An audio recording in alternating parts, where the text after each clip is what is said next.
함께 예배하는 모든 분들 가운데 이 말씀에 축복이 함께 하시기를 주님의 이름으로 축원합니다. 오늘 본문 말씀은 애통하는 자는 복이 있나니 그들이 위로를 받을 것이며 라고 말씀합니다. 이 복이라고 하는 것은 하나님께 속해 있는 상태를 바로 말하고 있다고 말씀을 드렸습니다. 이 마태복음 전체의 주제에 맞추어서 이 복이 뭔지를 다시 정리하자면 바로 하나님 나라 백성인 사람들, 하나님 나라 속에 이미 들어가 사는 사람들이라는 바로 의미를 가지고 있습니다. 저와 여러분은 예수를 믿었습니다. 예수를 믿는다는 것은 바로 하나님의 나라이신 예수가 바로 우리 인생에 바로 오셨다는 것입니다. 그러므로 우리는 하나님의 나라 속에 지금 들어가 살고 있는 하나님의 백성이다. 이것이 성경이 우리에게 말씀하고 있는 바로 구원이라는 바로 내용이라고 하는 것입니다. 이것을 오늘 본문에서는 복이라는 단어로 바로 쓰고 있다고 하는 것이죠. 그러니까 저와 여러분은 지금 하나님 나라를 이미 살고 있는 사람들이라는 바로 의미입니다. 이런 사람들은 애통한다는 것이죠. 그 이유가 우리가 하나님의 나라에 이미 들어가 살게 된 이유가 하나님의 애통으로 말미암은 구원이 바로 저와 여러분을 그런 신분을 가진 상태를 갖게 만들었기 때문에 그렇다는 것입니다. 그런데 여기 본문에 보면 애통하는 자는 이렇게 말씀함으로 말미암아 이 애통이 하나님의 애통이 아니라 우리의 애통인 것을 알 수가 있습니다. 이 말씀은 하나님의 애통으로 구원받은 사람은 바로 이 애통을 우리도 하게 된다, 이런 의미의 바로 말이 되는 것입니다. 그러니까 하나님의 애통이 우리를 구원했고 그 구원받은 자들은 바로 하나님의 애통을 우리도 갖게 된다, 이런 의미의 말이 되는 것이죠. 그래서 저와 여러분이 애통하는 인생을 바로 살아간다는 의미입니다. 어제 말씀을 드렸지만 가장 먼저 우리가 하는 애통은 바로 우리가 죄인이라는 것이죠. 예수를 십자가에 죽인 바로 죄인이라는 애통이 바로 우리 가운데 있다고 하는 것입니다. 이 애통은 바로 하나님의 백성된 바로 신분입니다. 그래서 저와 여러분이 예수가 날 위하여 십자가에 죽었습니다, 이 복음의 소식을 듣게 될 때에 이 소식이 바로 우리에게 애통을 가져다 주죠. 내가 예수 죽였어. 나는 예수가 십자가에 죽어야만 구원받을 수 있는 바로 악질이었어, 죄인이야.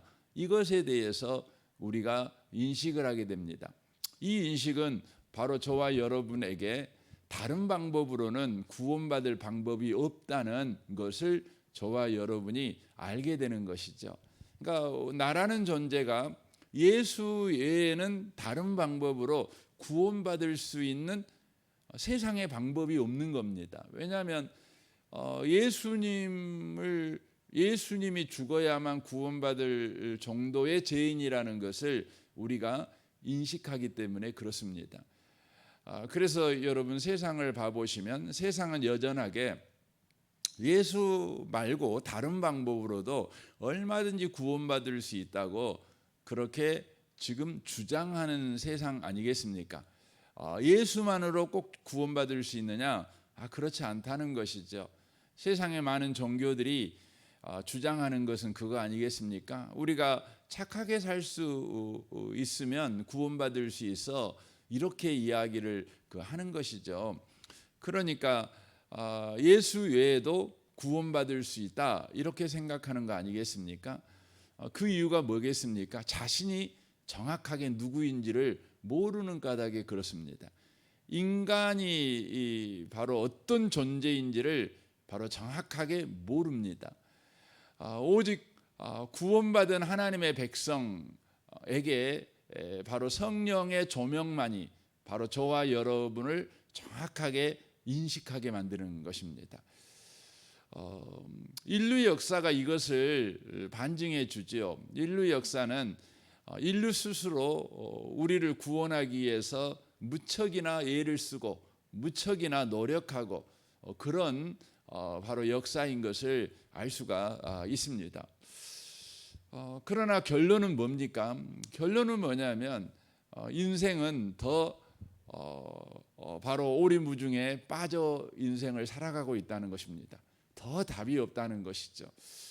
지금 엄청난 이 과학이 문명이 발전을 우리는 하고 있지 않습니까? 그것이 바로 인류를 구원해 낼 수 있다는 생각들이 우리 가운데 있습니다. 그러나 그것이 가져다주는 부작용이 너무 심각한 것입니다. 너무 심각한 것입니다. 어떤 부작용이 일어날 줄도 모르고 우리는 그냥 그렇게 산 것이죠. 제가 그 신문을 잠깐 봤더니 그 타이네롤, 우리도 타이네롤을 그 두통이 있으면 자주 복용하지 않습니까? 또 타이네롤이 가지고 있는 그 효과가 그 다양한 데에서 이렇게 그 나온다는 거 아니겠습니까? 굉장히 좋은 약이고 저도 집에 상비약처럼 타이네롤이 있는데 이제 곧 미국 그 보건복지위원인가요? 거기서 이제 발표가 된다고 그러더라고요. 이것을 그 임신한 부모가 엄마가 먹었을 때 자폐아를 낳을 가능성이 많다는 거죠. 그러니까 미국에는 자폐아가 정말 많더라고요. 그 35명 중에 한 명이 자폐아예요. 여러분 굉장히 많은 거잖아요. 그 35명 중에 한 명이 자폐아입니다. 여러분 우리 한국도 자폐아가 굉장히 많아지고 있지 않습니까? 모르죠. 옛날에 자료가 없으니까 옛날에 비해서 오늘날 자폐아가 얼마나 많은지 잘 모르겠지만 그래도 우리가 피부적으로 느끼는 것이 아마 초등학교 선생님들은 더 많이 느끼시는 것 같아요. 자폐아가 정말 많이 있다는 거죠. 근데 저도 그 신문 보고 깜짝 놀란 게 어떻게 35명 중에 한 명이 자폐할까? 정말 심각한 문제 아니겠어요? 그 이유가 바로 타이네롤을 먹었기 때문에 그런다는 거죠. 그 의심 없이 그냥 안전한 약이라고 생각하고 그 먹었다는 거 아니겠습니까? 그러니까 인간이 만든 것은 완벽하게 이루어올 수는 없다는 겁니다. 뭔가 부족한 게 있다는 것이죠. 여러분 우리 눈에 볼 때 여러분 바늘이 얼마나 그 날카롭고 그 매끄럽잖아요. 매끄럽지 않습니까? 근데 여러분 혹시 그거 영상 보셨어요? 우리 그 바늘을 이 현미경으로 이렇게 확대해서 보면은요, 이렇게 매끄러운 바늘이 오돌토돌합니다. 정말 볼품 없어요. 모양이 이쁘지 않아요. 이렇게 현미경 확대해서 보면. 근데 여러분 모기의 촉수를 보셨어요? 모기 이렇게 있잖아요. 우리를 찌르는 그 촉수를요, 여러분 엄청나게 확대해서 이렇게 보잖아요. 그러면 모기가 여러분을 물었을 때 함부로 모기 못 잡습니다. 왜냐하면 그게 정말 예술적이에요. 너무 아름다워요. 이 모기의 촉수가 보면 와 작품이다. 그래서 모기가 나를 물 때 작품이 나를 물어 이런 생각이 드는 거죠. 우리 눈에 보기에는요 그렇게 인간이 만든 게 매끄러운데 확대해서 보면 흠집이 있는 거예요. 그걸 우리가 모르죠. 그러니까 인간의 방법이라는 것은 완벽한 것이 없다는 거죠. 어딘가 분명하게 문제가 있죠. 이걸 소위 우리는 빛과 어두움이 있다 이런 표현을 바로 쓰는 것이지 아니겠습니까? 그러니까 인류가 지금까지 살아오면서 인류 자신을 구원하기 위해서 썼던 최선의 방법들 있죠. 그러나 거기에는 분명히 어두움이 있다는 겁니다. 그러니까 완벽한 구원은 아니라는 것입니다. 인간은 어떻게 구원받냐? 여러분 오직 예수 외에는 구원의 방법이 없다는 거죠. 하나님이 우리 가운데 바로 내려주신 구원의 방법 외에는 없다는 것이죠. 이것은 인간 자신을 발견하게 될 때에 그것은 더 뚜렷하고 더 분명해진다고 하는 것이죠. 그래서 우리는 애통을 하는 것입니다. 예수 외에 구원자가 없다는 거죠. 이 애통은 우리에게 큰 위로를 가져다 주죠. 어떤 위로입니까? 내게 예수가 오셨어. 예수가 나를 위해 십자가에 죽었고 내 구원을 바로 완성하셨어. 이 위로를 우리에게 주는 것입니다.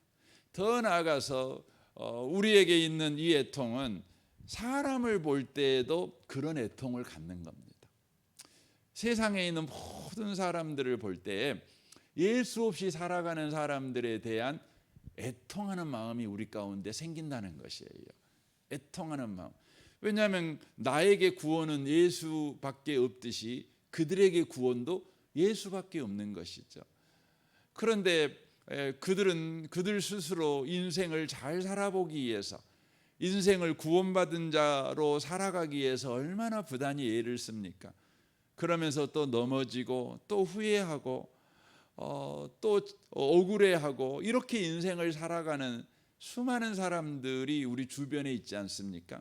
특별히 우리가 사랑하는 사람들, 우리와 깊은 관계를 맺고 살아가는 사람들이 있지 않겠습니까? 그런 사람들을 볼 때에 참 애통이 되지요. 그러니까 예수를 외면하고 여전하게 자기의 방법으로, 자기 생각으로 자기 인생을 구원할 수 있다고 그렇게 지옥불을 향해서 걸어가고 있는 그들을 볼 때 너무너무 안타까움이 일어나게 되는 거죠. 여러분, 예수를 우리가 누군가에게 전한다는 것은, 이것은 기독교인의 다만 의무라고 볼 수 없죠. 이건 기독교인들에게 일어나는 가장 강력한 자발적인, 그러니까 애통에 근거한 행동이라고 하는 겁니다.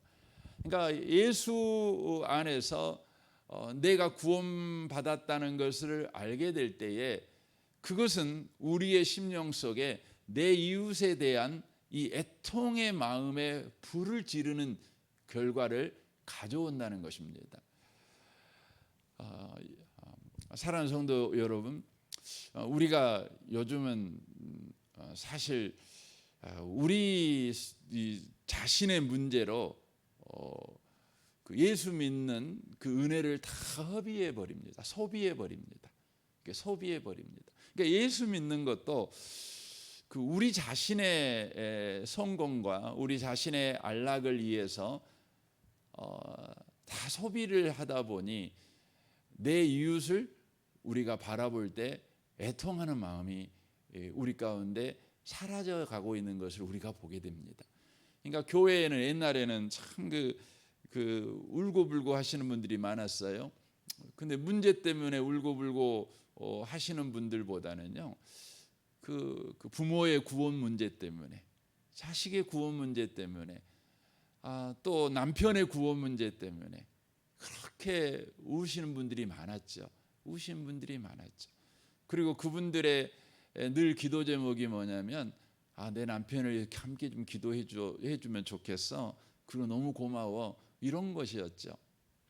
그런데 어느 순간인가 우리 안에 있는 그 애통이 대부분, 또 슬픔이, 또 눈물이 대부분 뭐냐면 우리 문제예요.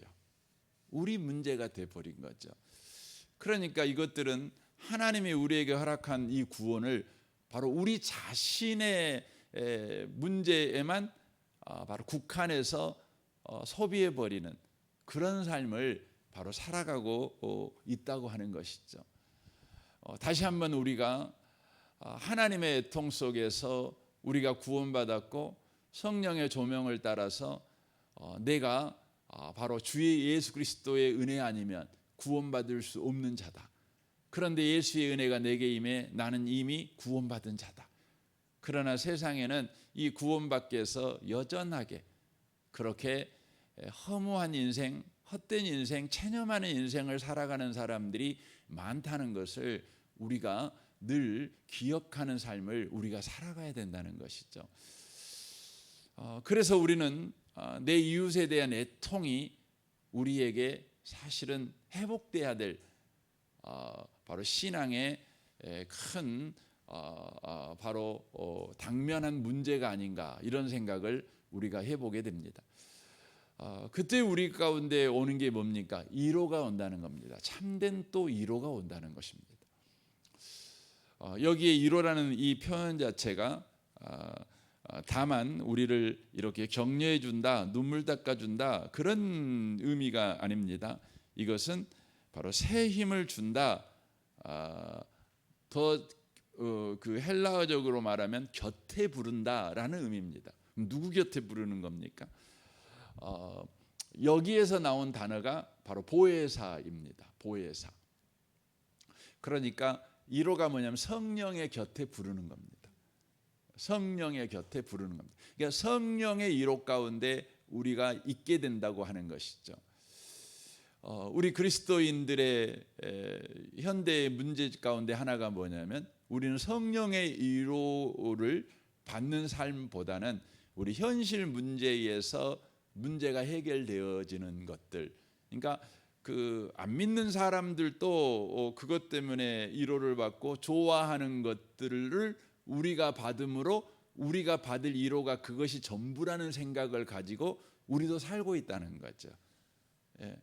그러니까 안 믿는 사람이 이것 때문에 위로를 받았어요. 그럼 우리도 그것 때문에 그 위로를 받는 거죠. 그럴 수 있습니다. 그러나 그것이 다는 아니죠.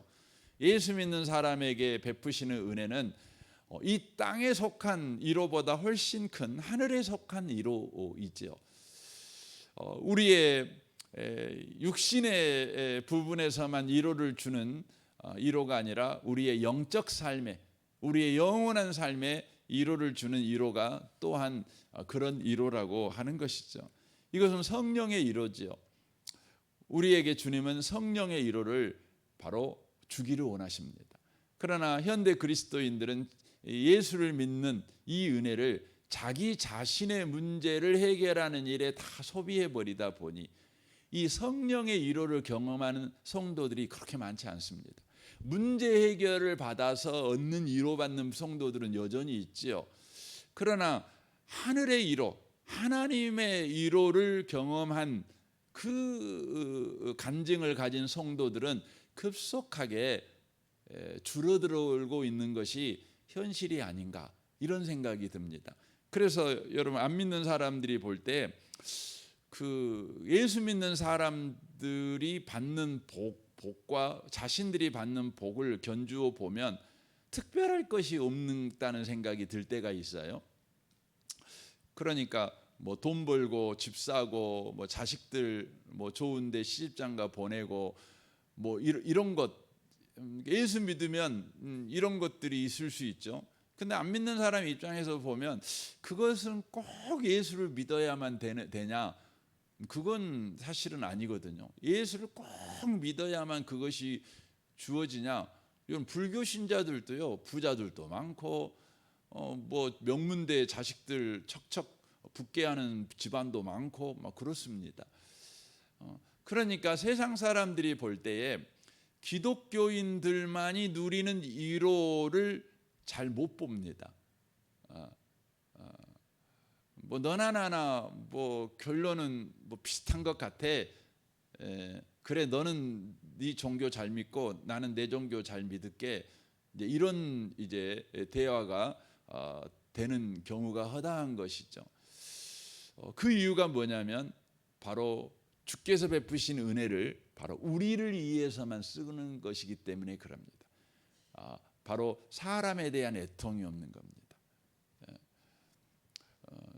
주님은 우리에게 성령의 위로를 주기로 합니다.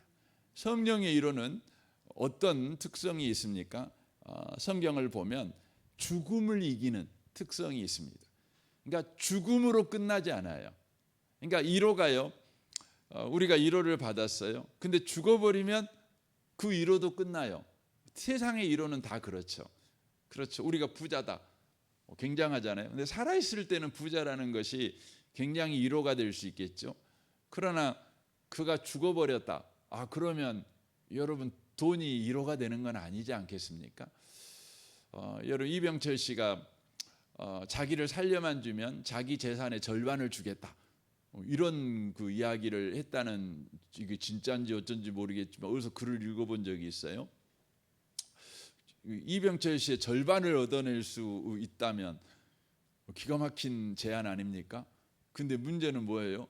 살려낼 수는 없죠. 죽음 앞에서 돈이 해결책이 안 되는 겁니다. 궁극적인 위로가 되지 않는다는 것이죠. 뭐 대학 총장이라는 여러분 명예가 여러분 위로가 되겠습니까? 죽어버리면 그렇지는 않지요. 유족들한테는 위로가 되겠지만 죽은 자한테는 위로가 되는 건 아닙니다. 그런데 성령의 위로는 어떤 겁니까? 죽음을 넘어섭니다. 죽음을 넘어섭니다. 죽어도 그것이 위로가 됩니다. 아니, 우리를 죽음에 여전히 가두지 못합니다. 왜입니까? 성령의 위로는요, 바로 부활의 위로기 때문에 그렇습니다. 그래서 고린도전서 말씀에 15장에서 우리에게 이렇게 말씀하고 있는 거죠. 그러므로 내 사랑하는 형제들아, 견실하며 흔들리지 말고 항상 주의 일에 더욱 힘쓰는 자들이 되라. 이는 너희 수고가 주 안에서 헛되지 않은 줄 알미라 라고 되어 있습니다. 헛되지 않는데요. 이건 지금 부활장에서 나온 말이잖아요. 죽어버리면 다 끝나는데 뭐, 이런 생각을 우리가 할 수 있는데 성경은 말합니다. 성령의 위로는 안 그런데요. 성령의 위로는 바로 죽음을 이긴 위로, 죽음을 넘어선 바로 부활의 위로기 때문에 그런다는 것이죠. 근데 이 위로를 언제 받습니까? 바로 사람들에 대하여 애통하는 마음을 가졌을 때. 그러니까 그냥 가난한 사는 사람 보고 애통하는 정도가 아니라, 병든 사람을 보면 참 안 됐다, 우리 그래야지요. 그러나 그 정도가 아니라 예수 안 믿는 사람들을 볼 때, 그들의 지옥을 볼 때, 바로 우리 가운데 애통이 있게 될 때, 우리는요 성령의 위로, 죽음을 넘어선 위로를 우리가 갖는다는 거죠. 여러분, 예수 믿는 사람들이 요즘 그 죽는 것에 대해서 되게 겁이 많잖아요. 왜 그럴까 생각을 해봐요. 저도 이렇게 예수 믿는 분들 이렇게 만나서, 또 병들어서 이렇게 고통 가운데 있는 분들을 만나서 이야기를 하다 보면 이제 그런 이야기를 종종 하실 때가 있어요. 왜 그럴까 생각을 해보면 바로 이 위로를 못 갖고 사는 겁니다. 그러니까 우리가 갖고 있는 위로들은 모두 다 죽음으로 끝날 위로만 경험하고 산 거예요. 여러분, 예수 믿는 여러분과 저는 죽음을 이긴 위로를 경험하고 사셔야 됩니다. 이 위로는 바로 내 이웃에 대한 애통을 가질 때 갖는 것입니다. 하나님이 우리에게 주시는 은혜라고 하는 것이죠. 은혜라고 하는 것이죠. 그래서 여러분, 성경에 보면, 성경이나 인류 역사를 보면 그 순교자들이 많이 나오잖아요. 그 순교자들의 거의 공통점이 뭐냐면, 그들은 늘 그 이웃에 대한 애통이 있었던 사람들이에요. 그러니까 스데반 집사도 그러죠. 설교하다가, 전도하다가 죽잖아요. 근데 하늘의 위로가 있잖아요. 그들이 너무 그들을 볼 때 너무 안 된 거예요. 하늘의 위로가 있죠. 우리가 소위 초대교회 수없이 많은 순교자들이 있습니다. 초대교회에도 순교하지 않고 도망가고 숨어버리신 분들도 많이 계시겠죠. 그럼에도 불구하고 기꺼이 순교의 자리에 나아갔던 사람들이 있어요. 근데 그 사람들의 공통점들은 다들 이 성령의 위로, 바로 이 위로를 갖고 병험했던 사람들입니다. 근데 그들은 한결같은 것은 내 이웃에 대한 애통이 있었다는 거예요. 애통이. 사랑하는 성도 여러분, 여러분과 제가 이 아침에 특별히 구해야 될 기도 제목이 있다면, 주님, 내가 사람들을 볼 때, 내 이웃을 볼 때 애통하는 마음이 있기를 원합니다. 하늘의 위로가, 하나님의 위로가 내 삶에 충만하기를 원합니다. 이 기도가 저와 여러분에게 필요할 줄 믿습니다. 이 아침에 우리 함께 기도하기를 원합니다. 오늘 말씀을 우리 생각하면서 주님, 우리는 삶의 많은 문제에 의해서 위로를 받은 경험도 있습니다. 그러나 우리에게 지금 필요한 것은 하늘의 위로고 성령의 위로입니다. 주님, 우리에게 성령의 위로를 경험하는 은혜를 허락하시옵소서. 내 이웃을 향하여 애통하는 마음이 주님 일어나도록 주여 우리 가운데 은혜를 부어 주옵소서. 이 아침에 특별히 이 부분을 놓고 기도하시면 좋겠습니다. 여러분 가정과 직장과 특별히 여러분의 일가 친지들, 부모들, 자녀들, 배우자 위해서 기도하는 시간 가졌으면 좋겠습니다. 내일 주일입니다. 주일 예배를 위해서 기도해 주십시오. 이 나라를 위해서, 이 민족을 위해서, 북한과 열방을 위해서, 선교사님들을 위해서도 기도해 주십시오. 우리 좋으신 주님께 통성으로 구하겠습니다. 기도하겠습니다. 오 하나님 아버지 감사합니다.